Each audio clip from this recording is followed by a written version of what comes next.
할머니, 지연의 떨리는 목소리가 대합실을 울렸다. 그 귀걸이 우리 엄마 거예요. 순간 대합실 안은 정적에 휩싸였다. 사람들의 시선이 일제히 아이와 할머니에게 향했고 기자들의 카메라도 두 사람을 겨누었다. 지연은 주머니에서 낡은 보자기를 꺼내더니 귀걸이 한쪽을 조심스레 펼쳐 보였다. 이거 엄마가 마지막으로 저한테 주고 간 거예요. 지연의 손에서 나온 귀걸이는 무대 위에서 반짝이는 그것과 완벽히 짝을 이루었다. 두 개의 빛이 맞닿는 순간 모두의 눈에 충격과 혼란이 번졌다. 윤정은 굳어버린 채 귀걸이와 아이의 얼굴을 번갈아 바라보았다. 윤정과 지연 사이에는 어떤 충격적인 과거가 숨겨져 있을까요? 그리고 과연 이 귀걸이는 정말로 소녀의 엄마 것이 맞을까요? 이야기 시작 전에 무료인 구독과 좋아요를 눌러주세요. 그럼 오늘의 이야기 시작하겠습니다. 서울역 대합실 한쪽 구석, 겨우 8살밖에 안 된 작은 소녀가 낡은 박스 위에 웅크리고 앉아 있었습니다. 지연이란 이름의 이 아이는 작은 종이컵을 두 손으로 꼭 쥐고 있었어요. 초등학교에 다녀야 할 나이인데도 학교 대신 이곳에서 하루하루를 보내며 추위에 떨고 있었습니다. 12월 중순의 서울역은 차가운 바람이 유리문 틈새로 계속 스며들어 왔어요. 대합실 안이라고 해서 따뜻한 것도 아니었습니다. 특히 지연이 앉은 구석진 자리는 난방이 잘 안 되는 곳이었거든요. 하지만 지연에게는 이곳이 유일한 보금자리였습니다. 잔돈 좀 주세요. 지연이 지나가는 사람들을 향해 종이컵을 내밀며 작은 목소리로 속삭였습니다. 목소리가 너무 작아서 귀를 기울이지 않으면 들리지 않을 정도였어요.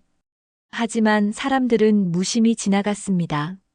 어떤 이는 귀찮다는 듯 고개를 돌렸고 또 다른 이는 아예 없는 사람 취급하며 빠른 걸음으로 사라져버렸어요. 지연의 작은 얼굴에는 겨울 추위 때문에 볼이 빨갛게 얼어 있었습니다. 코끝도 시려서 자꾸만 훌쩍거렸지만 아이의 눈에는 포기하지 않겠다는 의지가 담겨 있었어요. 마치 무언가를 간절히 기다리고 있는 것처럼 말이죠. 지연이 앉은 박스종이 주변에는 몇 개의 소지품들이 정성스럽게 정리되어 있었습니다. 낡은 초등학교 책가방 하나, 털이 다 빠져서 볼품 없어진 갈색 곰 인형, 그리고 작은 보자기에 소중히 쌓인 무언가가 있었어요. 책가방 안에는 엄마가 사준 공책과 연필 몇 자루가 들어 있었는데 이제는 쓸 일이 없어서 그냥 추억으로만 간직하고 있었습니다. 엄마 오늘은 꼭 돌아와 줘. 지연이 희미한 목소리로 중얼거리며 대합실 입구 쪽을 바라봤습니다. 혹시나 엄마가 나타날까 하는 마음에서였어요. 하지만 오가는 사람들 중에 엄마의 모습은 보이지 않았습니다. 지연은 실망스러웠지만 포기하지 않았어요. 내일은 분명 엄마가 올 거라고 믿고 있었거든요. 지연이 이곳에 나온 지 벌써 2달하고도 보름이 넘었습니다. 엄마가 병원에 간다며 집을 나선 뒤로 계속 기다리고 있었거든요. 처음 며칠간은 집에서 기다렸어요. 냉장고에 있던 라면과 김치로 연명하면서 말이죠. 하지만 일주일이 지나도 엄마는 돌아오지 않았습니다. 그리고 한 달이 지나자 집주인 아저씨가 찾아왔어요. 월세를 못 내면 나가야 한다며 호통을 쳤죠. 지연은 엄마가 곧 돌아올 거라고 말했지만 집주인은 들어주지 않았습니다. 결국 지연은 짐을 싸서 집을 나올 수밖에 없었어요. 지연아, 엄마가 병원에 좀 다녀올게. 여기서 착하게 기다리고 있어. 금방 돌아올 테니까. 엄마의 마지막 말이 아직도 귀에 생생했어요. 그때 엄마는 아프다며 자꾸 기침을 했었는데 얼굴도 많이 야위어 보였었습니다. 엄마는 평소보다 더 따뜻하게 지연을 안아주었고 이마에 뽀뽀도 해주었어요. 엄마가 없어도 지연이는 씩씩하게 자랄 수 있지? 엄마가 미소를 지으며 물었을 때 지연은 고개를 끄덕였었어요. 정말 씩씩하게 기다릴 거라고 약속했었거든요. 그 약속을 지키기 위해 지연은 지금까지 버텨오고 있었습니다. 서울역에 처음 왔을 때는 무서웠어요. 너무 많은 사람들이 바쁘게 오가고 기차 소리도 시끄럽고 밤이 되면 무서운 사람들도 나타났거든요. 하지만 며칠 지나니까 익숙해졌습니다. 대합실 구석이 생각보다 안전하다는 것도 알게 되었고요. 처음에는 그냥 기다리기만 했어요. 엄마가 금방 올 거라고 생각했거든요. 하지만 며칠이 지나고 배가 고파지기 시작했습니다. 가지고 있던 용돈도 떨어졌고요. 어쩔 수 없이 지연은 국어를 시작하게 되었어요. 처음엔 부끄러워서 목소리도 제대로 안 나왔지만 살기 위해서는 어쩔 수 없었습니다. 그 보자기 안에는 지연에게 가장 소중한 물건이 들어 있었어요. 엄마가 마지막에 건네준 귀걸이 한쪽이었습니다. 작지만 반짝이는 예쁜 귀걸이였어요. 은색 바탕에 작은 진주 같은 것이 박혀 있어서 빛에 비치면 반짝반짝 빛났죠. 이거 하나는 내가 가지고 있어. 엄마가 돌아오면 나머지 하나랑 맞춰볼 수 있게. 엄마는 그 귀걸이를 지연에게 주면서 꼭 간직하라고 했었어요. 이 귀걸이는 엄마한테 아주 소중한 거야. 내 할머니가 주신 거거든. 이제 지연이가 가지고 있어. 지연은 매일 밤 그 귀걸이를 꺼내서 바라봤습니다. 귀걸이를 보고 있으면 엄마 생각이 더 많이 났어요. 엄마가 그 귀걸이를 하고 예쁘게 웃던 모습, 지연의 머리를 쓰다듬으며 자장가를 불러주던 모습들이 떠올랐거든요. 오후가 되자 대합실에는 더 많은 사람들이 몰려들었습니다. 주말이라서 그런지 귀성객들과 여행자들로 북적거렸어요. 지연은 더 많은 사람들 앞에서 종이컵을 들어 올렸습니다. 하지만 여전히 대부분의 사람들은 관심을 보이지 않았어요. 가끔 친절한 사람들이 있긴 했어요. 꼬마야, 부모님은 어디 계시니? 라고 물어보는 분들도 있었죠. 하지만 지연은 대답하기 어려웠습니다. 엄마가 어디 있는지 모르겠다고 말하면 어른들이 어디론가 데려갈 것 같았거든요. 그러면 엄마가 돌아왔을 때 찾을 수 없을지도 모르잖아요. 밤이 깊어가자 대합실의 형광등이 더욱 밝게 느껴졌습니다. 지연은 낡은 박스 종이를 더 넓게 펼쳐서 그 위에 몸을 웅크렸어요. 곰 인형을 꼭 안고 말이죠. 추위가 몰려와도 견뎌내야 했습니다. 엄마가 돌아올 때까지 여기서 기다려야 했으니까요. 대합실에는 지연처럼 잠자리가 없는 사람들이 몇 명 더 있었어요. 할아버지 한 분은 매일 밤 벤치에서 주무셨고, 아저씨 한 분은 구석에서 조용히 앉아 계셨습니다. 처음엔 무서웠지만 이제는 익숙해졌어요. 그분들도 지연처럼 갈 곳이 없는 사람들이었거든요. 지연은 곰 인형을 꼭 안으며 눈을 감았습니다. 내일도 이 자리에서 엄마를 기다릴 거예요. 언젠가는 분명 엄마가 돌아올 거라고 믿으면서 말이죠. 다음 날 아침 서울역 대합실은 평소와는 다른 분위기였습니다. 여기저기서 사람들이 웅성거리고 평소보다 훨씬 많은 사람들이 몰려들고 있었거든요. 지연은 박스 종이에서 일어나 눈을 비비며 주변을 둘러봤어요. 오늘 성민그룹에서 무료 귀성열차 행사한다더라. 지나가던 아저씨가 옆 사람에게 말하는 소리가 들렸습니다. 재벌 할머니가 직접 온다던데? 지연은 무슨 일인지 잘 모르겠지만 평소보다 사람이 많으니까 좋을 것 같았어요. 더 많은 사람들에게 도움을 청할 수 있을 테니까요. 시간이 지나자 대합실 한쪽에 무대가 설치되기 시작했습니다. 빨간 현수막이 걸리고 의자들이 줄지어 놓였어요. 성민그룹 재단과 함께하는 따뜻한 귀성길이라고 쓰여 있었습니다. 지연은 무대 설치하는 사람들을 신기하게 바라봤어요. 이런 큰 행사는 처음 보는 거였거든요. 점심시간이 되자 기자들이 나타나기 시작했습니다. 큰 카메라를 들고 여기저기서 사진을 찍고 마이크를 든 사람들이 리허설을 하고 있었어요. 지연은 구석에서 작아져서 이 모든 것을 지켜봤습니다. 너무 많은 사람들과 시끄러운 소음 때문에 조금 무서웠거든요. 할머니 도착하신다. 누군가 소리쳤습니다. 그러자 사람들이 일제히 입구 쪽으로 고개를 돌렸어요. 지연도 호기심에 목을 쭉 빼고 바라봤습니다.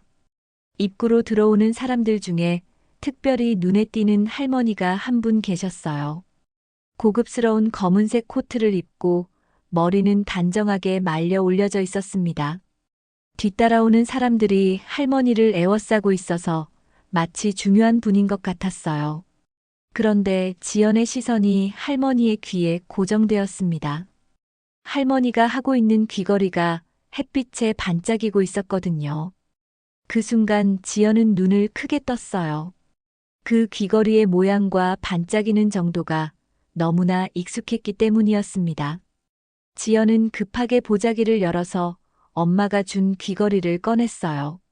작은 손에 들린 귀걸이를 햇빛에 비춰보니 할머니가 하고 있는 것과 똑같이 반짝였습니다. 크기도 모양도 심지어 은색 바탕에 박힌 작은 진주 같은 장식까지 완전히 똑같았어요. 저건 엄마 귀걸이랑 똑같아. 지연이 작은 목소리로 중얼거렸습니다. 심장이 빠르게 뛰기 시작했어요. 이상한 우연의 일치였을까요? 아니면 정말 엄마와 관련이 있는 걸까요? 할머니는 무대 위로 올라가셨습니다. 사회자가 마이크를 잡고 큰 소리로 소개했어요.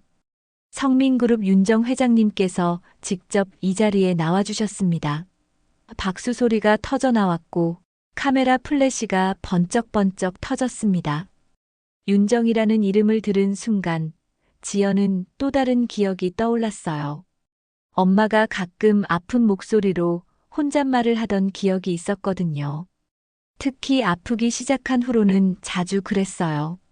엄마, 미안해. 용서해줘.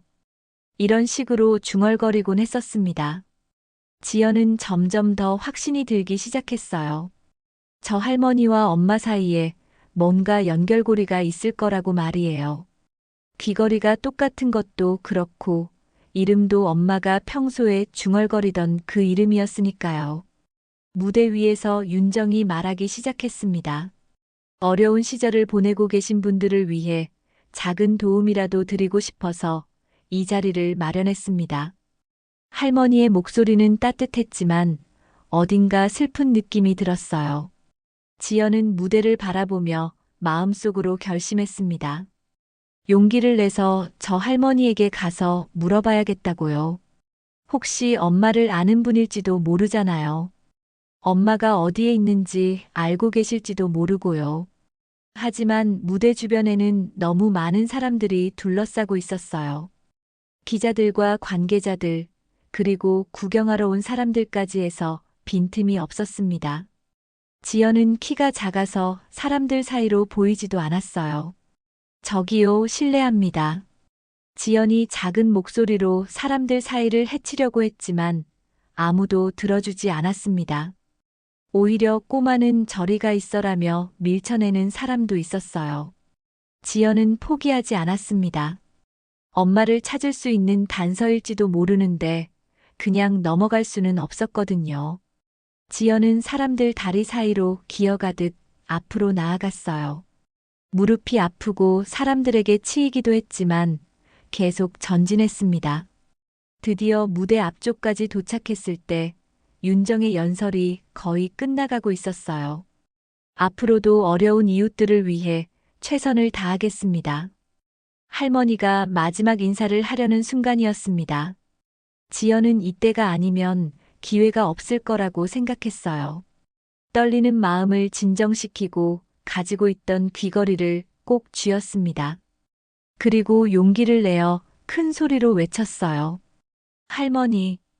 지연의 작은 목소리였지만 조용해진 순간이라 그런지 꽤 많은 사람들이 들었습니다. 사람들이 고개를 돌려 지연을 바라봤어요. 윤정도 무대 아래를 내려다봤습니다. 작은 소녀가 자신을 바라보고 있는 것을 발견했어요. 잠시 당황스러웠지만 할머니는 친근하게 미소를 지었습니다. 지연은 심호흡을 하고 떨리는 목소리로 말했어요. 할머니, 그 귀걸이 우리 엄마 거예요. 지연의 말이 끝나자 주변이 순식간에 술렁거렸습니다. 사람들은 서로 눈을 마주치며 수군거렸고 기자들의 카메라는 일제히 지연에게 향했어요. 플래시가 연달아 터지면서 대합실이 환해졌습니다. 윤정은 무대 위에서 얼어붙은 듯 지연을 내려다봤어요. 할머니의 얼굴에는 당황스러움과 함께 뭔가 복잡한 감정이 스쳐 지나갔습니다. 손이 무의식적으로 귀걸이를 만지작거렸어요. 뭐라고? 윤정이 마이크 없이 작은 목소리로 중얼거렸지만 무대가 조용해서 앞쪽 사람들에게는 들렸습니다. 지연은 더 큰 목소리로 다시 말했어요. 그 귀걸이요. 우리 엄마가 하던 거랑 똑같아요. 지연이 작은 손을 들어 올리며 소리쳤습니다. 사람들이 지연의 손에 뭔가 있다는 것을 알아챘어요. 저 꼬마가 뭔 소리를 하는 거야? 귀걸이가 똑같다고? 사람들의 웅성거림이 점점 커졌습니다. 어떤 이는 말도 안 되라고 했고 또 어떤 이는 저런 어린애가 거짓말할 리 없는데라고 중얼거렸어요.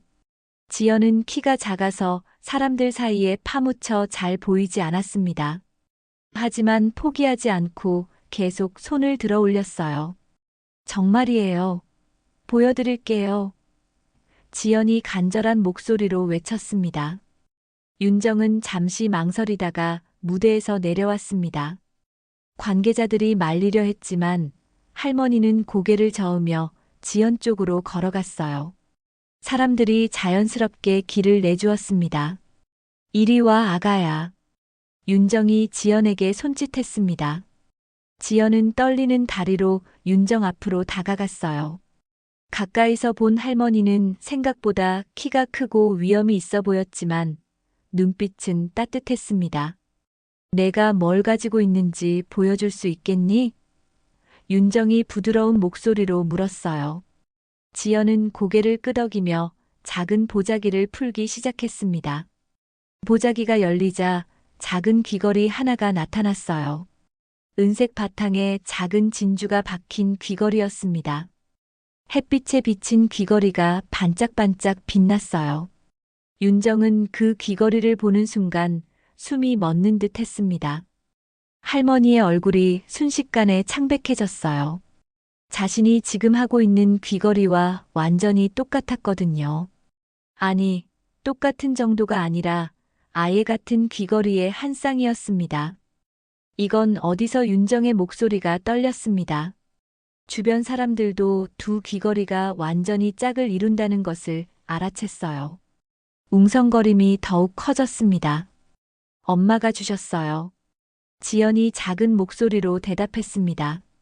병원에 가기 전에 저한테 주면서 돌아오면 나머지 하나랑 맞춰보자고 했어요. 윤정은 무릎을 꿇고 지연과 눈높이를 맞췄습니다. 내 엄마 이름이 뭐니? 할머니의 목소리에는 간절함이 담겨 있었어요. 한은영이요. 지연이 또박또박 대답했습니다. 우리 엄마 이름은 한은영이에요. 그 순간 윤정의 눈에서 눈물이 흘러내렸습니다. 할머니는 손으로 입을 막으며 흐느끼기 시작했어요. 주변 사람들은 이 상황을 이해하지 못한 채 서로를 바라봤습니다. 은영이가 정말 은영이가 내 엄마구나. 윤정이 떨리는 목소리로 중얼거렸습니다. 지연은 할머니가 왜 우는지 모르겠어서 당황스러웠어요. 할머니, 우리 엄마를 아세요? 지연이 조심스럽게 물었습니다. 엄마가 어디 있는지 아세요? 윤정은 지연의 손을 꼭 잡았습니다. 아가야, 은영이는 내 엄마는 할머니는 말을 잇지 못했어요. 너무 많은 감정이 한꺼번에 밀려왔거든요. 기자들은 이 장면을 놓치지 않고 계속 사진을 찍었습니다. 대합실은 점점 더 시끄러워졌어요. 사람들은 도대체 무슨 일인지 궁금해하며 더 가까이 몰려들었습니다. 잠깐, 잠깐. 갑자기 큰 목소리가 들렸습니다. 사람들이 뒤를 돌아보니 정장을 입은 중년 남성이 성큼성큼 걸어오고 있었어요. 윤정의 큰아들 태식이었습니다. 어머니, 무슨 일이세요? 태식이 윤정에게 다가와 물었습니다. 그리고 지연을 보더니 눈살을 찌푸렸어요. 이 아이는 또 누구고요? 태식아, 이 아이는 윤정이 설명하려 했지만 태식은 들으려 하지 않았습니다. 어머니, 행사가 끝나지도 않았는데 무슨 소동이에요? 기자들이 다 보고 있잖아요. 태식이 짜증스러운 목소리로 말했어요. 지연은 태식의 날카로운 눈빛이 무서웠습니다. 할머니는 자신을 알아보고 반가워해 주었는데 이 아저씨는 왜 그렇게 화가 나 있는 걸까요? 이 아이가 은영이의 딸이야. 윤정이 떨리는 목소리로 말했습니다. 태식의 얼굴이 순간 굳어졌어요. 뭐라고요? 태식의 목소리가 날카로워졌습니다. 그럴 리가 없어요. 은영이는 이미 조용히 해. 윤정이 태식의 말을 끊었습니다. 하지만 태식은 계속 말했어요. 어머니, 정신 차리세요. 저런 거지 아이가 갑자기 나타나서 무슨 귀걸이가 똑같다고 해서 믿으시는 거예요? 태식의 말에 지연의 가슴이 아팠습니다. 거지라는 말이 너무 아팠어요. 하지만 지연은 포기하지 않았습니다. 거짓말 아니에요. 지연이 큰 소리로 외쳤습니다. 정말 우리 엄마 이름이 한은영이에요. 엄마가 아프다고 병원에 갔는데 돌아오지 않았어요.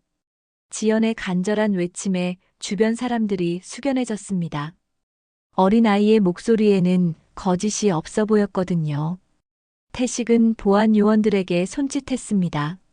저 아이 좀 데리고 나가세요. 어머니께 폐를 끼치고 있어요. 안 돼요. 지연이 윤정에게 매달렸습니다. 할머니, 저 정말 거짓말 안 했어요. 엄마를 찾고 있어요. 윤정은 태식과 지연 사이에서 갈등했습니다. 마음으로는 지연을 믿고 싶었지만 아들의 말도 일리가 있었어요. 하지만 그 귀걸이는 분명히 자신이 은영에게 준 것이었습니다. 기자들의 카메라는 계속 이 장면을 담고 있었고 구경꾼들은 점점 더 많아졌습니다. 상황은 걷잡을 수 없이 커져가고 있었어요. 지연은 마지막 희망을 걸고 보자기에서 무언가를 더 꺼냈습니다. 작고 낡은 사진 한 장이었어요. 엄마와 지연이 함께 찍은 사진이었습니다. 이것도 봐주세요. 지연이 사진을 윤정에게 내밀었습니다. 이게 우리 엄마예요. 윤정은 그 사진을 받아들고 자세히 들여다봤습니다. 사진 속의 여성은 많이 야위어 보였지만 분명히 젊은 시절의 은영과 닮아 있었어요. 특히 눈매가 똑같았습니다. 윤정은 사진을 보며 손이 떨렸습니다. 사진 속 여성의 얼굴은 많이 야위어 있었지만 그 눈매와 미소는 분명히 젊은 시절의 은영이었어요. 시간이 많이 흘렀지만 딸의 얼굴을 잊을 리가 없었거든요. 은영이, 정말 은영이구나. 윤정이 떨리는 목소리로 중얼거렸습니다. 사진을 가슴에 꼭 안으며 눈물을 흘렸어요. 하지만 태식은 여전히 의심스러운 표정을 지었습니다. 어머니, 진정하세요. 사진 한 장으로 뭘 확신하시는 거예요? 요즘 세상에 이런 사진쯤이야 얼마든지 구할 수 있잖아요. 태식아, 너는 모르겠지만 이 귀걸이는 윤정이 설명하려 했지만 태식은 고개를 저었습니다. 어머니, 지금 수많은 기자들이 지켜보고 있어요. 이런 식으로 소동을 벌이시면 우리 가문의 먹칠이 됩니다. 태식이 윤정의 팔을 잡으며 말했어요. 그때 지연이 다시 큰 소리로 외쳤습니다. 아저씨, 저 정말 거짓말 안 했어요. 우리 엄마가 아프다고 병원에 갔는데 안 돌아와요. 태식은 지연을 향해 화난 목소리로 말했습니다. 이게 무슨 소리야? 저 애는 누구야? 갑자기 나타나서 우리 어머니를 할머니라고 부르고 무슨 귀걸이가 똑같다고 하고 주변 사람들이 웅성거렸습니다. 저 아이 말이 맞는 것 같은데 귀걸이가 정말 똑같아 보여. 하지만 증거가 부족하지 않나? 태식은 보안 요원들을 불렀습니다. 저 아이를 데리고 나가세요. 어머니께 폐를 끼치고 있어요. 안 돼요. 지연이 윤정에게 매달렸습니다. 할머니, 저 진짜 거짓말 안 했어요. 그때 지연은 마지막 방법을 생각해냈어요. 엄마가 항상 말해주던 것들을 기억해냈거든요. 지연은 큰 소리로 외쳤습니다. 엄마가 말했어요. 할머니가 예전에 엄마한테 이 귀걸이를 주셨다고요. 그리고 엄마 아플 때마다 엄마 미안해. 엄마 용서해줘. 라고 중얼거렸어요. 윤정은 그 말을 듣고 완전히 얼어붙었습니다. 그리고요. 지연이 계속 말했습니다. 엄마가 말했어요.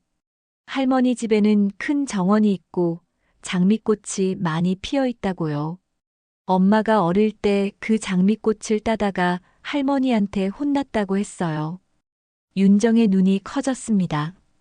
그것도 은영이만 알 수 있는 추억이었어요. 어린 은영이 정원의 장미를 따다가 윤정에게 선물했던 일, 그때 윤정이 꽃을 아껴야 한다고 살짝 꾸짖었던 기억이 생생했습니다. 아가야. 윤정이 지연을 다시 바라봤습니다. 이제는 확신이 들기 시작했어요. 하지만 태식은 여전히 믿지 않았습니다. 어머니, 저런 이야기는 누구나 지어낼 수 있어요. 혹시 누가 우리 집안 얘기를 흘린 거 아닐까요? 그럼 이것도 지어낸 거예요? 지연이 보자기에서 또 다른 물건을 꺼냈습니다.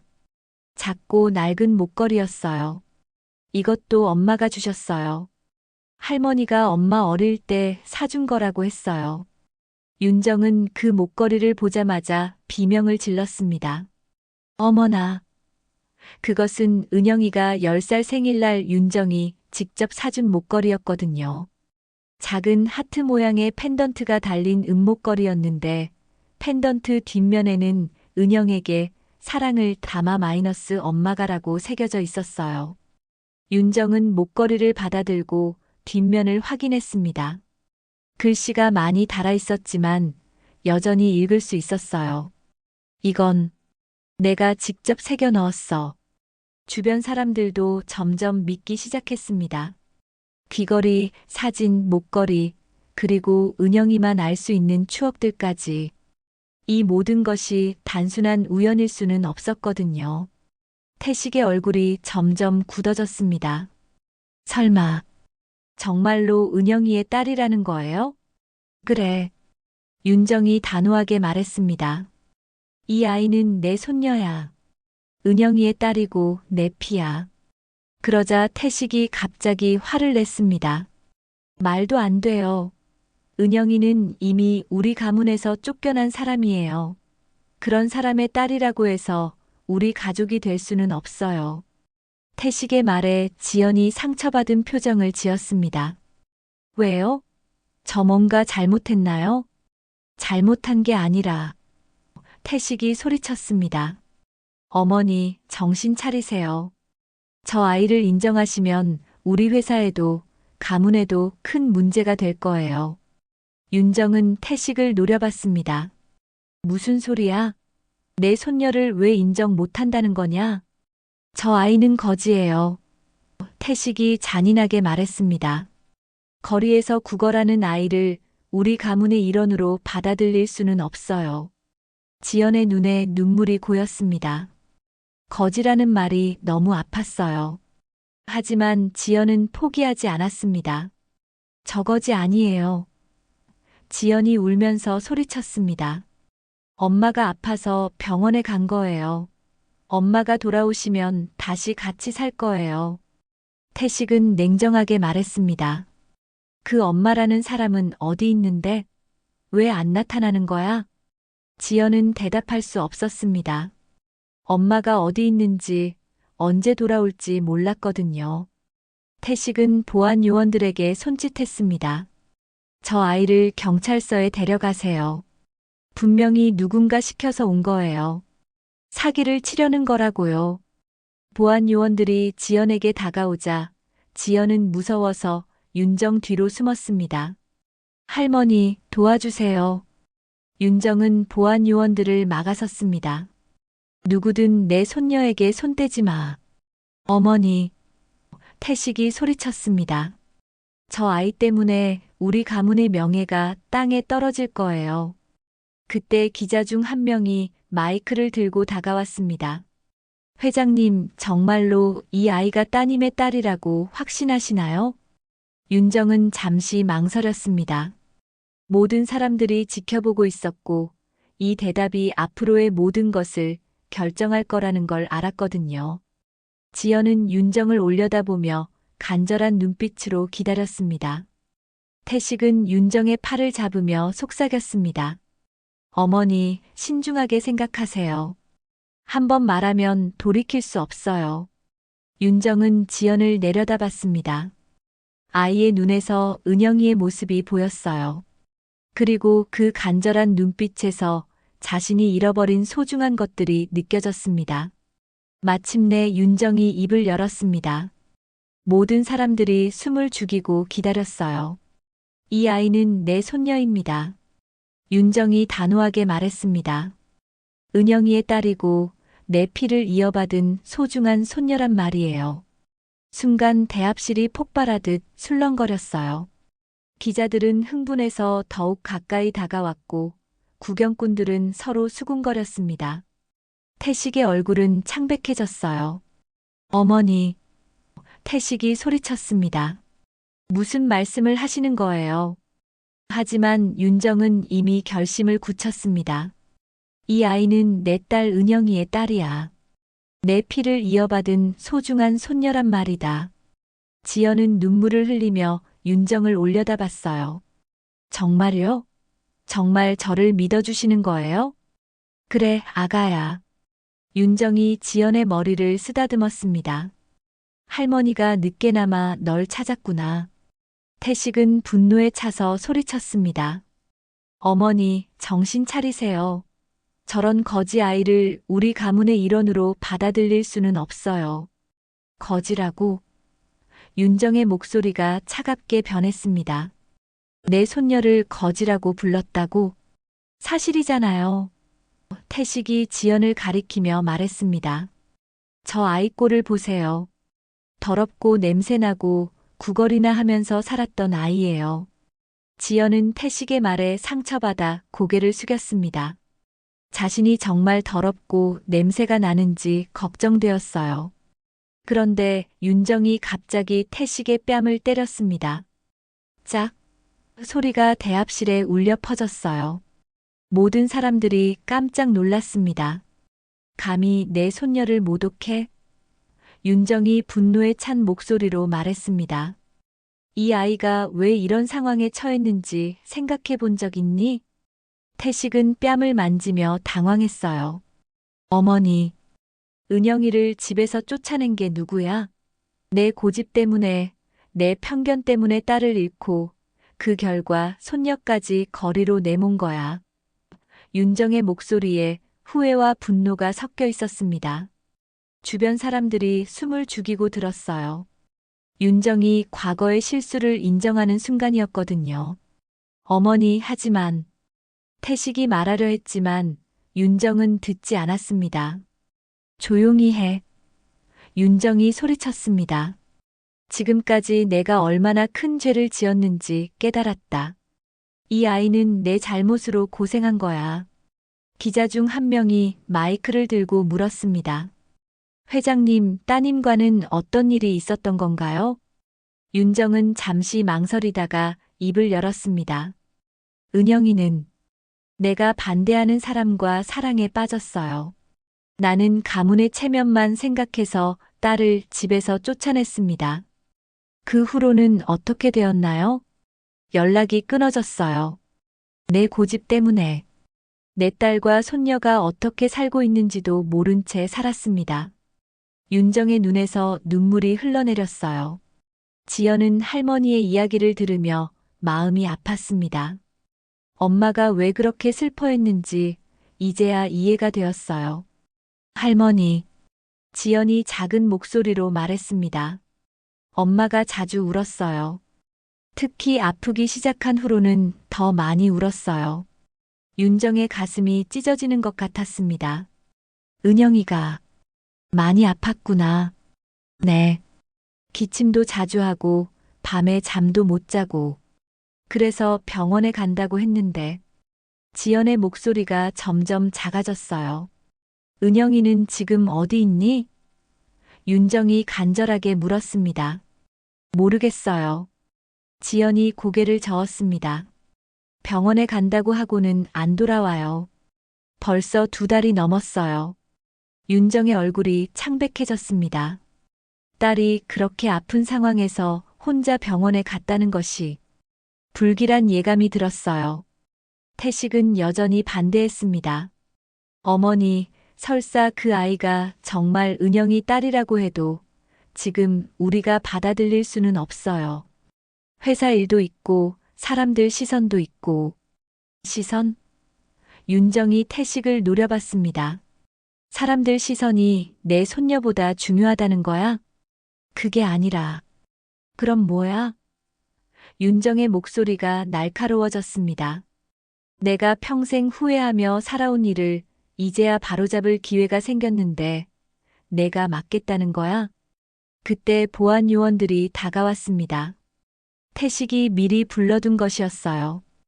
회장님, 이 아이를 경찰서에 데려가겠습니다. 신원 확인을 위해서요. 안 돼. 지연이 윤정에게 매달렸습니다. 할머니, 저 나쁜 사람 아니에요. 윤정은 보안 요원들을 막아섰습니다. 누구든 내 손녀에게 손대지 마. 어머니, 일단 신원 확인은 필요해요. 태식이 말했습니다. 정말 은영이 딸인지 확실히 해야죠. 확실하다고 했잖아. 윤정이 소리쳤습니다. 하지만 법적으로는. 법적으로? 윤정이 비웃었습니다. 그럼 유전자 검사를 하자. 지금 당장. 주변 사람들이 웅성거렸어요. 유전자 검사까지 하겠다는 것은 윤정이 정말로 확신한다는 뜻이었거든요. 태식의 얼굴이 더욱 굳어졌습니다. 어머니, 그렇게 하시려면. 그래, 그렇게 하자. 윤정이 단호하게 말했습니다. 그리고 그 결과가 나올 때까지 이 아이는 내가 보호한다. 지연은 할머니가 자신을 지켜주려는 모습에 감동했어요. 하지만 동시에 무서웠습니다. 만약 유전자 검사에서 문제가 생기면 어떻게 될까요? 기자들은 이 모든 상황을 놓치지 않고 기록했습니다. 재벌가의 극적인 재회, 그리고 가족 간의 갈등까지. 이보다 더 자극적인 뉴스는 없을 거예요. 할머니, 지연이 불안한 목소리로 말했습니다. 혹시 검사에서 이상하게 나오면 어떡해요? 윤정은 지연을 꼭 안아주었습니다. 걱정하지 마, 아가야. 할머니가 모든 걸 해결해 줄게. 하지만 태식은 여전히 의심의 눈초리를 거두지 않았어요. 오히려 더 교활한 계획을 세우고 있는 것 같았습니다. 좋습니다. 태식이 갑자기 미소를 지었습니다. 유전자 검사를 하죠. 하지만 그 전까지는 저 아이를 안전한 곳에 보호해야 할 것 같은데요. 윤정은 태식의 말에 의구심을 느꼈지만 지연의 안전을 생각해서 고개를 끄덕였어요. 하지만 지연은 왠지 모르게 불안했습니다. 태식 아저씨의 미소가 너무 차가워 보였거든요. 그날 밤 윤정은 서울 시내 최고급 호텔 스위트룸에 혼자 앉아 있었습니다. 오후에 벌어진 일들이 계속 머릿속을 맴돌았어요. 태식이 유전자 검사 결과가 나올 때까지 아이의 안전을 위해서라며 강하게 주장했고 기자들과 구경꾼들로 소란스러워진 상황에서 결국 지연을 아동보호시설에 임시로 맡기게 되었거든요. 그때는 지연의 안전을 생각해서 어쩔 수 없는 선택이라고 생각했는데 지금 생각해보니 윤정은 그 결정을 후회하고 있었습니다. 지연이 보호시설로 가면서 보였던 불안하고 무서워하는 표정이 자꾸만 떠올랐거든요. 호텔방 테이블 위에는 오래된 사진첩이 펼쳐져 있었어요. 윤정은 떨리는 손으로 사진들을 하나씩 넘겨봤습니다. 어린 은영이의 모습들이 담긴 사진들이었죠. 웃고 있는 은영이, 정원에서 뛰어노는 은영이, 그리고 그 유명한 귀걸이를 하고 있는 10대 은영이의 모습까지. 은영아. 윤정이 사진을 쓰다듬으며 중얼거렸습니다. 엄마가 너무 늦었구나. 윤정의 기억 속으로 20년 전의 일들이 되살아났어요. 은영이가 가난한 집안의 남자와 사귀고 있다고 고백했을 때 윤정은 펄쩍 뛰었었죠. 안 돼. 절대 안 돼. 우리 가문의 체면을 생각해. 그때 은영이는 눈물을 흘리며 말했었어요. 엄마, 저 정말 사랑해요. 그 사람 없으면 살 수 없어요. 하지만 윤정은 듣지 않았습니다. 사랑? 사랑으로 밥 먹고 살 거야? 현실을 봐라. 그리고 은영에게 선택을 강요했죠. 그 남자를 포기하든지 이 집을 나가든지 둘 중 하나를 선택해. 은영이는 마지막까지 엄마를 설득하려 했어요.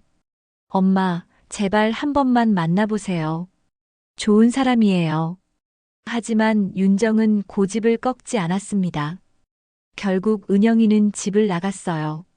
그날 밤 은영이가 가방을 싸면서 마지막으로 한 말이 아직도 기억났습니다.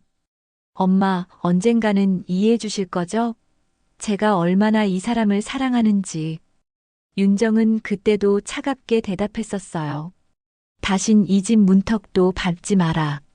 넌 이제 내 딸이 아니야. 사진첩의 마지막 페이지에는 은영이가 집을 떠나기 전날 찍은 사진이 있었어요. 바로 그 귀걸이를 하고 환하게 웃고 있는 은영이의 모습이었습니다. 윤정은 그 사진을 보며 가슴이 찢어지는 듯한 아픔을 느꼈어요. 내가 얼마나 큰 실수를 했는지. 윤정이 혼잣말을 했습니다. 만약 그때 은영이의 말을 들어줬다면, 만약 그 남자를 한 번이라도 만나봤다면 지금 이런 일은 없었을 거예요. 윤정은 서랍에서 또 다른 물건을 꺼냈습니다. 바로 자신이 차고 있던 귀걸이의 나머지 한쪽이었어요. 오늘 지연이 보여준 것과 완벽하게 짝을 이루는 그 귀걸이 말이죠. 이 귀걸이는 할머니가 나한테 주신 거야. 윤정의 어머니, 즉 은영이의 할머니가 윤정에게 준 유일한 유산이었어요. 언젠가 내 딸에게 물려주렴. 우리 가문의 여자들이 대대로 이어온 거란다. 윤정은 그 말을 기억하고 은영이에게 물려주려 했었는데 은영이가 집을 떠나면서 반쪽만 가져간 거였어요. 마치 언젠가 다시 만날 거라는 희망을 남겨둔 것처럼. 갑자기 호텔방 문이 열렸습니다. 태식이 들어왔어요. 어머니, 아직도 안 주무세요? 태식아. 윤정이 아들을 바라봤습니다. 우리가 실수하고 있는 건 아닐까? 무슨 말씀이세요? 태식이 의자에 앉으며 물었어요. 지연이 말이야. 그 아이를 보호시설에 맡긴 건 말이야. 윤정의 목소리에 걱정이 담겨 있었어요. 태식은 고개를 저었습니다. 어머니, 그게 최선이에요. 유전자 검사 결과가 나올 때까지는 신중해야 해요. 하지만 그 아이가 얼마나 무서워했는지 봤잖아. 윤정이 안타까워했어요. 어머니, 태식이 진지한 표정으로 말했습니다. 혹시 생각해 보셨어요?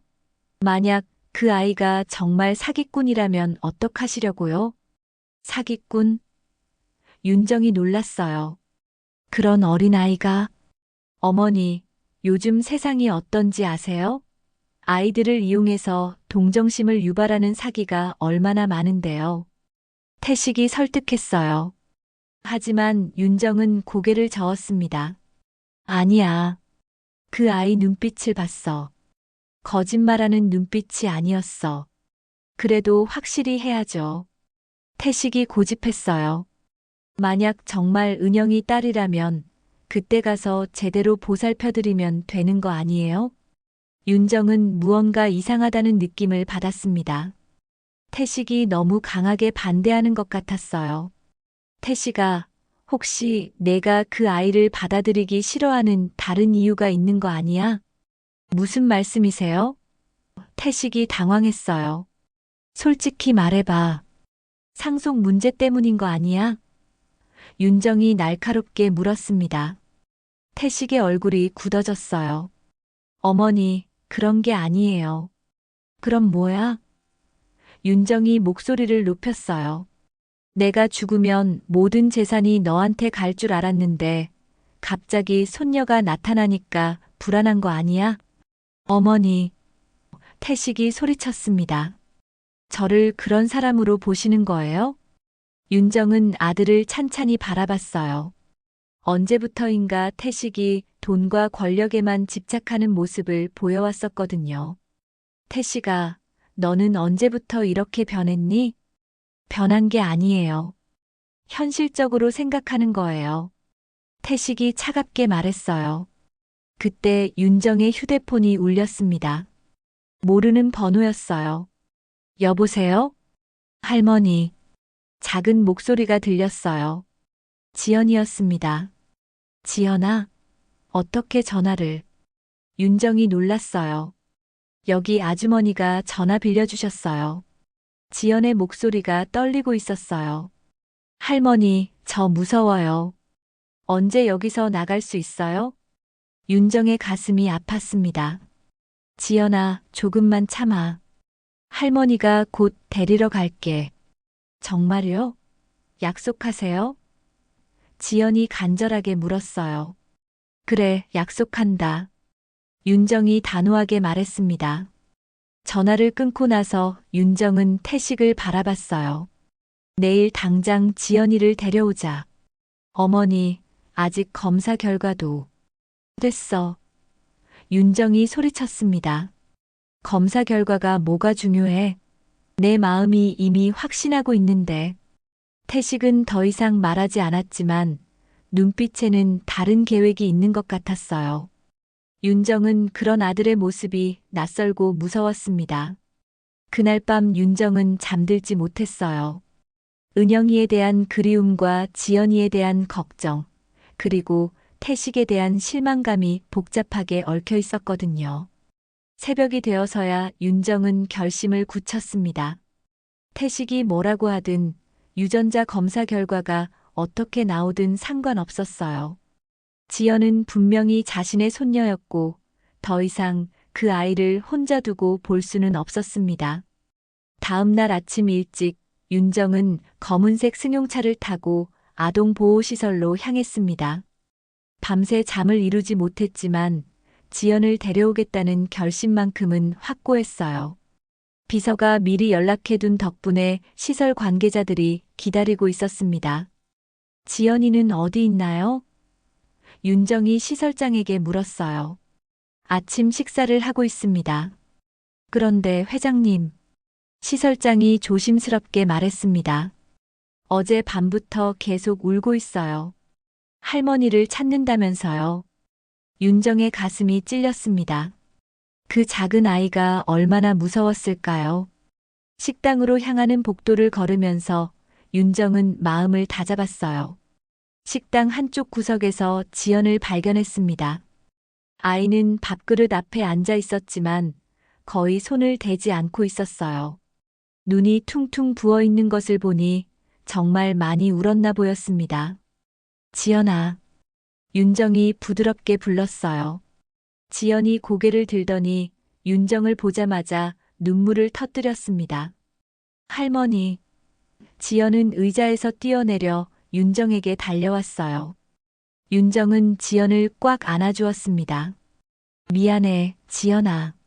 할머니가 너무 늦었지? 할머니, 저 여기 싫어요. 무서워요. 지연이 윤정의 품에서 훌쩍거렸어요. 이제 괜찮아. 할머니가 데려갈게. 윤정이 지연의 머리를 쓰다듬으며 말했습니다. 그때 뒤에서 익숙한 목소리가 들렸어요. 어머니, 무슨 일이세요? 윤정이 돌아보니 태식이 서 있었습니다. 언제 따라온 건지 얼굴에는 불쾌한 표정이 역력했어요. 태식아, 너는 어떻게 여기를? 윤정이 놀랐어요. 비서한테 들었어요. 어머니가 아침 일찍 여기 오신다고 해서 급하게 따라왔죠. 태식이 지연을 보며 인상을 찌푸렸어요.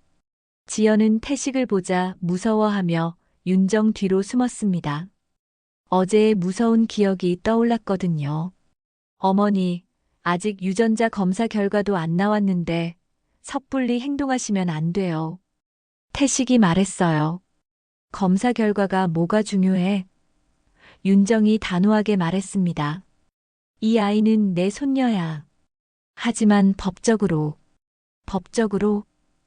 윤정의 목소리가 차갑게 변했어요. 내가 법 이야기를 하는 거야? 태식은 잠시 당황했지만 이내 다른 방법을 시도했습니다. 어머니, 생각해 보세요. 저 아이를 우리 집으로 데려가면 사람들이 뭐라고 할까요? 기자들도 계속 따라다닐 거고. 그래서 윤정이 반문했어요. 회사 주가에도 영향을 미칠 거고 우리 가문의 이미지도. 이미지? 윤정이 비웃었습니다. 내 손녀보다 이미지가 더 중요하다는 거야? 지연은 할머니와 아저씨가 자신 때문에 다투는 것을 보며 마음이 아팠어요. 할머니, 제가 문제인가요? 윤정은 무릎을 꿇고 지연과 눈높이를 맞췄습니다. 아니야, 지연아. 너는 아무 잘못이 없어. 어른들이 복잡하게 생각하는 거야. 하지만 지연이 태식을 힐끔 보며 말했어요. 아저씨가 저를 싫어하시는 것 같아요. 태식의 얼굴이 굳어졌어요. 싫어하는 게 아니라. 그럼 뭐야? 윤정이 일어서며 태식을 노려봤어요. 내 손녀한테 왜 그렇게 차갑게 대하는 거야? 태식은 한참 동안 말이 없었습니다. 그러다가 갑자기 폭발했어요. 좋아요. 솔직하게 말씀드릴게요. 윤정과 지연이 놀라서 태식을 바라봤어요. 어머니, 저 아이가 정말 은영이 딸이라고 해도 받아들일 수 없어요. 태식이 소리쳤습니다. 은영이는 이미 우리 가문에서 추방된 사람이에요. 그런 사람의 딸을 왜 다시 받아들여야 해요? 태식아. 윤정이 경악했어요. 그리고요. 태식이 계속 말했어요.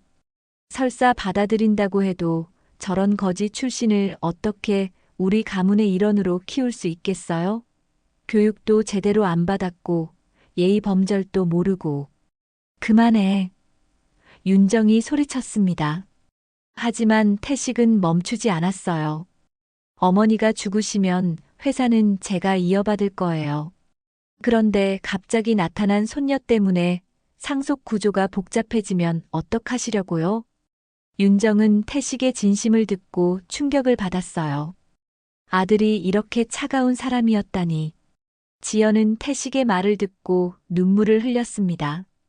할머니, 저 정말 문제가 되는 거예요? 윤정은 지연을 꼭 안아주었어요. 아니야, 지연아. 너는 내 소중한 손녀야. 그리고 태식을 향해 돌아서며 단호하게 말했습니다. 태식아, 내 말은 다 들었어. 이제 내 말을 들어봐. 태식이 조용해지자 윤정이 계속 말했어요. 나는 이 아이를 데려갈 거야. 그리고 우리 집에서 키울 거야. 어머니, 아직 끝나지 않았어. 윤정의 목소리에 힘이 실렸어요. 그리고 만약 내가 계속 이런 식으로 나온다면. 윤정은 잠시 멈췄다가 폭탄 선언을 했습니다. 회사 경영권을 내가 아닌 지연이에게 물려줄 수도 있어. 태식의 얼굴이 새하얗게 변했어요. 뭐라고요? 들었잖아. 내 손녀를 받아들이지 않겠다면 넌 더 이상 내 후계자가 아니야. 태식은 분노와 당황이 뒤섞인 표정으로 윤정을 바라봤습니다. 어머니, 정말 그러실 건가요? 그래. 윤정이 단호하게 대답했어요. 내 결정은 확고해. 지연은 상황을 완전히 이해하지는 못했지만 할머니가 자신을 위해 큰 결정을 내린다는 것은 알 수 있었어요. 태식은 한참 동안 서 있다가 갑자기 냉소적으로 웃었습니다. 좋아요. 그렇게 하세요. 하지만 후회하실 거예요. 그리고 돌아서서 나가려다가 다시 돌아와 지연을 노려봤어요. 너 때문에 이 가족이 망가지고 있다는 걸 알아? 그만해. 윤정이 소리쳤지만 태식은 이미 나가버렸어요. 지연은 울음을 터뜨렸습니다. 할머니, 제가 잘못했어요. 제가 오지 말았어야 했어요. 윤정은 지연을 다시 안아주며 말했어요. 아니야, 지연아. 내가 온 건 하늘이 준 기회야. 할머니가 지금까지 잘못 살아온 걸 바로잡을 기회 말이야. 아동보호시설을 떠나 윤정의 집으로 향하는 차 안에서 지연은 창밖을 바라보며 여전히 불안해했어요. 할머니가 자신을 위해 아들과까지 다투는 모습을 보니 마음이 무거웠거든요. 할머니, 지연이 조심스럽게 말했습니다. 저 때문에 아저씨랑 싸우셔서 미안해요. 윤정은 지연의 손을 꼭 잡았어요. 지연아, 그건 내 잘못이 아니야. 어른들 문제란다. 하지만 아저씨가 저를 정말 싫어하시는 것 같아요. 지연의 목소리가 작아졌어요. 윤정은 깊은 한숨을 쉬었습니다. 태식이는 할머니가 잘못 키운 것 같아. 돈과 권력에만 관심이 있어서 정작 중요한 걸 놓치고 있어. 차는 곧 윤정의 저택에 도착했습니다. 높은 담장과 큰 철문, 그리고 넓은 정원이 있는 집이었어요. 지연은 그 규모에 놀라 입을 벌렸습니다. 와, 정말 커요. 지연이 감탄했어요. 이제 여기가 내 집이야. 윤정이 미소를 지었습니다. 엄마가 어릴 때 뛰어놀던 곳이기도 해. 집 안으로 들어가자 가정부들이 나와서 인사했어요. 윤정은 지연을 소개했습니다. 이 아이는 지연이야. 내 손녀이고 이제 이 집에서 살 거야. 가정부들은 놀라면서도 반갑게 지연을 맞아주었어요. 윤정은 지연에게 집안을 구경시켜 주었습니다. 여기가 엄마 방이었어. 윤정이 2층의 한 방을 가리켰어요. 방은 깨끗하게 정리되어 있었지만 여전히 은영이의 흔적들이 남아 있었습니다. 지연은 방 안을 둘러보며 엄마의 어린 시절을 상상해 봤어요. 책상 위에는 은영이의 어린 시절 사진들이 놓여 있었고 옷장에는 아직도 은영이의 옷들이 걸려 있었습니다. 할머니, 엄마가 정말 여기서 살았어요? 지연이 물었어요. 그래. 내 엄마는 이 방에서 자라고 아래 정원에서 뛰어놀았어. 윤정의 목소리에 그리움이 담겨 있었어요. 그때 갑자기 현관에서 소란스러운 소리가 들렸습니다. 윤정과 지연이 아래로 내려가 보니 태식이 여러 사람들과 함께 들어오고 있었어요. 어머니, 태식이 큰 소리로 불렀습니다. 중요한 손님들이 오셨어요. 윤정이 자세히 보니 회사 이사들과 변호사들이었어요. 모두 심각한 표정을 하고 있었습니다. 무슨 일이야? 윤정이 물었어요. 회사의 최고 경영진 중 한 명이 나서서 말했습니다. 회장님, 오늘 아침 일이 언론에 대대적으로 보도되었습니다. 주가가 폭락하고 있어요. 주가? 윤정이 놀랐어요. 네. 회장님께서 갑자기 나타난 아이를 손녀로 인정하시고 상속 구조까지 바꾸시겠다고 하신 일이 알려졌어요. 변호사가 설명했어요. 태식이 냉소적으로 웃었습니다. 제가 경고했잖아요, 어머니. 이런 일이 벌어질 거라고. 그래서 어쩌자는 거야? 윤정이 당당하게 물었어요. 회장님, 이 상황을 수습하셔야 합니다. 이사 중 한 명이 말했습니다. 일단 그 아이와의 관계를 부인하시고. 부인? 윤정의 목소리가 날카로워졌어요. 내 손녀를 부인하라고. 지연은 어른들의 대화를 듣고 있던 중 자신이 또 문제가 되고 있다는 것을 깨달았어요. 작은 목소리로 말했습니다. 할머니, 제가 나가면 안 될까요? 윤정은 지연의 손을 꼭 잡았어요. 안 돼. 넌 어디도 가면 안 돼. 하지만 회사가. 지연이 걱정했어요. 회사가 뭐가 중요해? 윤정이 단호하게 말했습니다. 그리고 이사들을 향해 돌아서며 선언했어요. 내가 분명히 말하겠어. 이 아이는 내 손녀이고 앞으로도 내 가족이야. 회장님, 이사들이 놀랐어요. 그리고 만약 이런 식으로 내 가족에 대해 이야기한다면 나는 회사를 아예 다른 사람에게 넘길 수도 있어. 윤정이 폭탄 선언을 했어요. 태식의 얼굴이 창백해졌어요. 어머니, 그건 너무 뭐? 윤정이 반문했어요.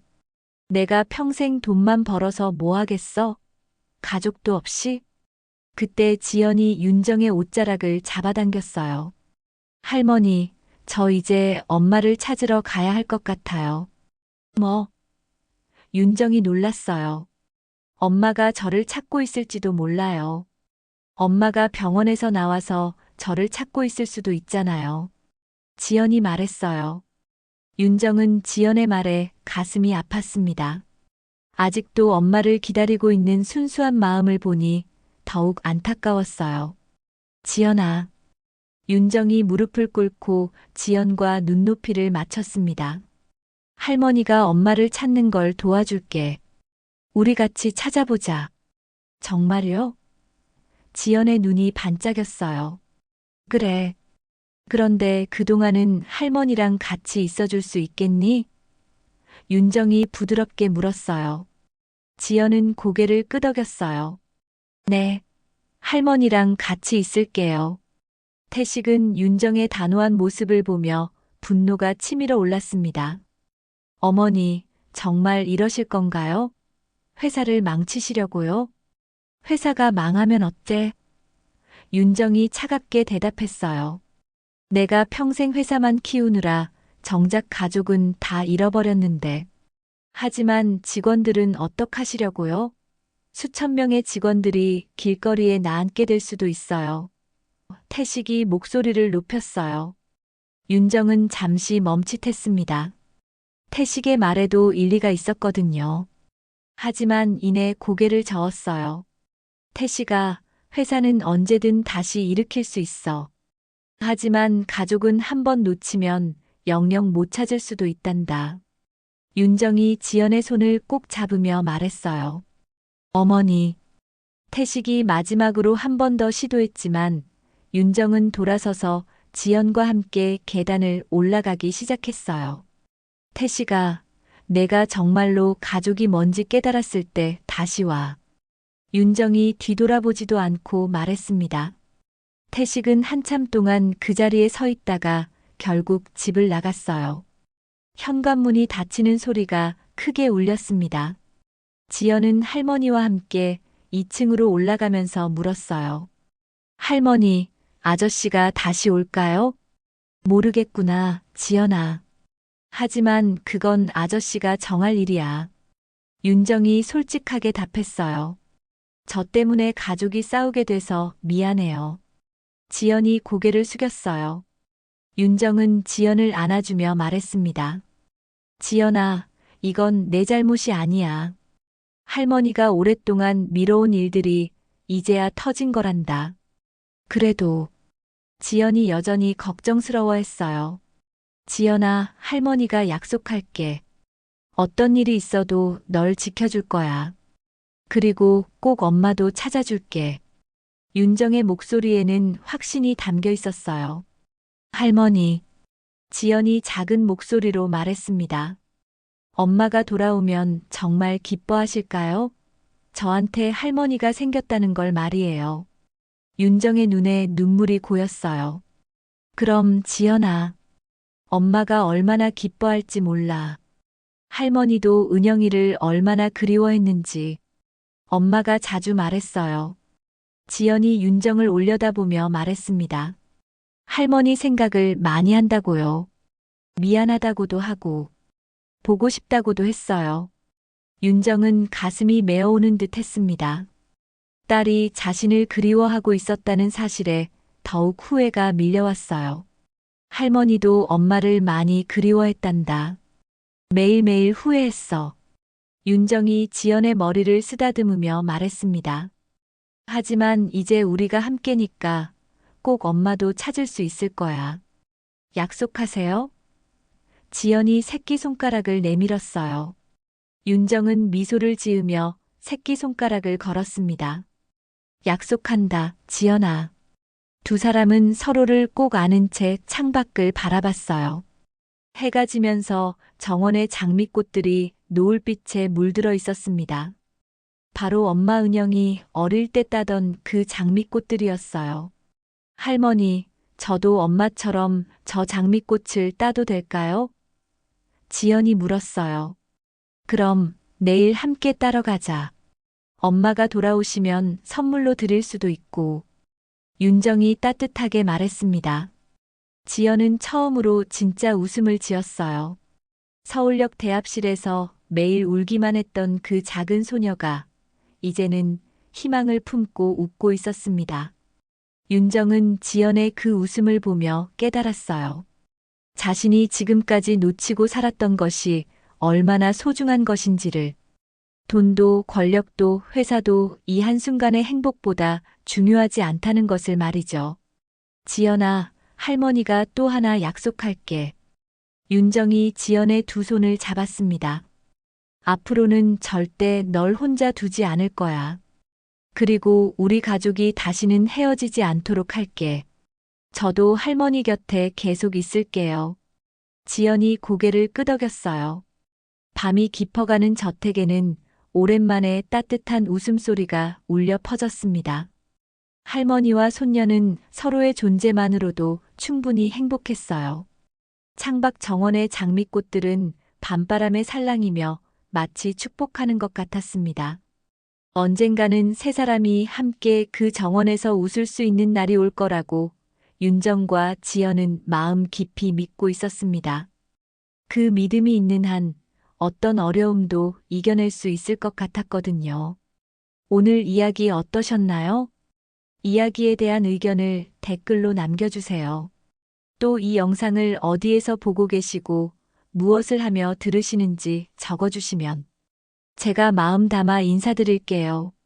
앞으로도 다양한 이야기를 시청하시려면 무료로 할 수 있는 구독과 좋아요를 눌러주세요.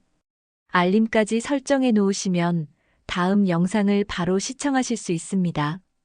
오늘도 함께 해주신 시간 감사드립니다.